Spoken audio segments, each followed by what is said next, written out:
Thank you for tuning in and welcome back to Real Estate Facts. In today's video, we're going to be taking a look at what is a transaction fee and also give you a bonus tip about what compliance fees are and how they work. My name is Andrew Finney. Please consider me your real estate geek. I'm always here to help.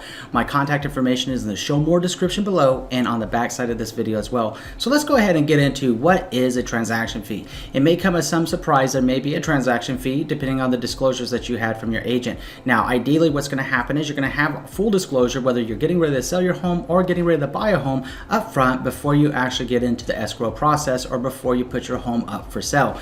These are disclosures that must be made up front so that you're aware of everything that's going to be going on. So when you get ready to buy a home, we know that you need to plan for your down payment, you need to plan for your buyer closing costs, you need to count on paying for a home appraisal, and it's always highly recommended to have a home inspection as well. Well, broker transaction fee is very customary and very common, especially with larger brokerages and even smaller brokerages. They typically range anywhere from $350 to $1,000 per transaction, and it's going to apply whether you're looking to buy a home or whether you're looking to sell a home. You're going to need to be aware of that broker transaction fee and what it is. So I'm calling it a broker transaction fee, but other brokerages may call it a broker administrative commission, a management fee, administration charge, and they typically include things like maintaining the records of yourself for up to 7 years in a digital database, and they have to be able to pay for that, and that's where they get the money to support the staff and the systems that are going to keep your information on hand for up to 7 years.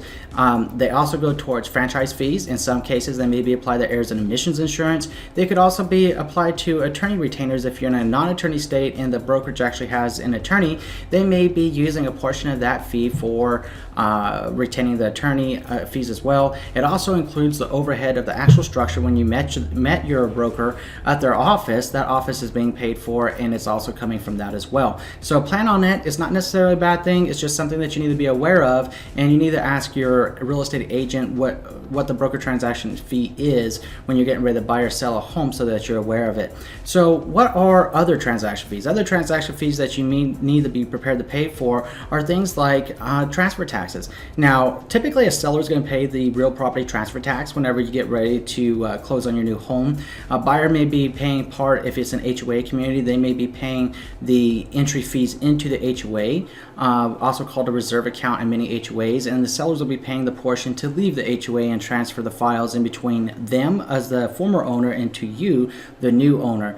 Now, I mentioned compliance fees. That's your bonus tip, and compliance fees are pretty interesting. What a compliance fee is it's typically looking at, and it's going to vary depending on what state you live in, what county you live in, and what city you live in, and you're going to see them applied differently across the United States, if at all. Some areas like California are going to have them. Some areas like here in Las Vegas, we actually have some compliance fees, but they don't typically need a compliance inspection in Las Vegas where they do in California. So you want to talk to your local trusted real estate advisor about that and figure out what kind of compliance fees there may be in your local area, and so that you can best prepare for that. Because typically, if a compliance inspection is needed, it's something the seller will need to pay for, and it seems like those generally range somewhere between $75 and $100 for a compliance inspection.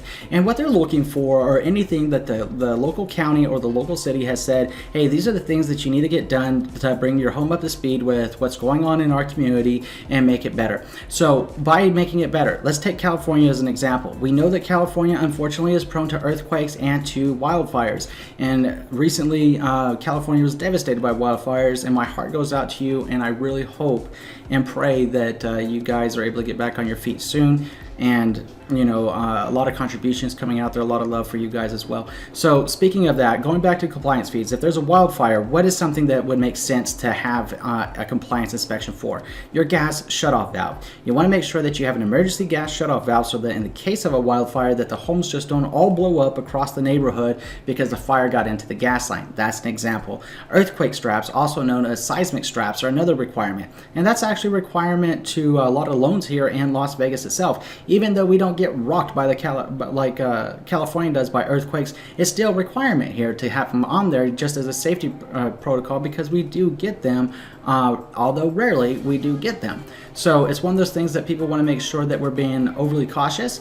That way, if something does go down like a natural disaster, that were prepared in your home is going to be able to withstand it, and it's not going to harm the community at large, like going back to that wildfire example. So there's things like that that you're going to need. And certain other areas where Nevada is a water conservation state, you might need to be prepared for any type of remedies such as low flow toilets, or you might need to be putting in water smart irrigation systems and things like that that conserve on water. So it just really depends on where you are, and the best source of information where you are for compliance fees are going to be your local real estate agent over there and your trusted real estate agent. So if you have any questions about this video, I'm going to put my contact information up. Feel free to reach out to me, even if you just want to say hi. I always enjoy hearing from you, and I'm always here to help. If you've learned something new from this video, I'm going to ask you to do 3 things. Number 1, please subscribe to this channel.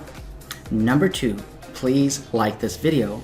And number 3, please share this video around with someone you know is going to be able to help. We'll see you next week with Real Estate Facts. Thank you for tuning in today. Enjoy a fantastic day.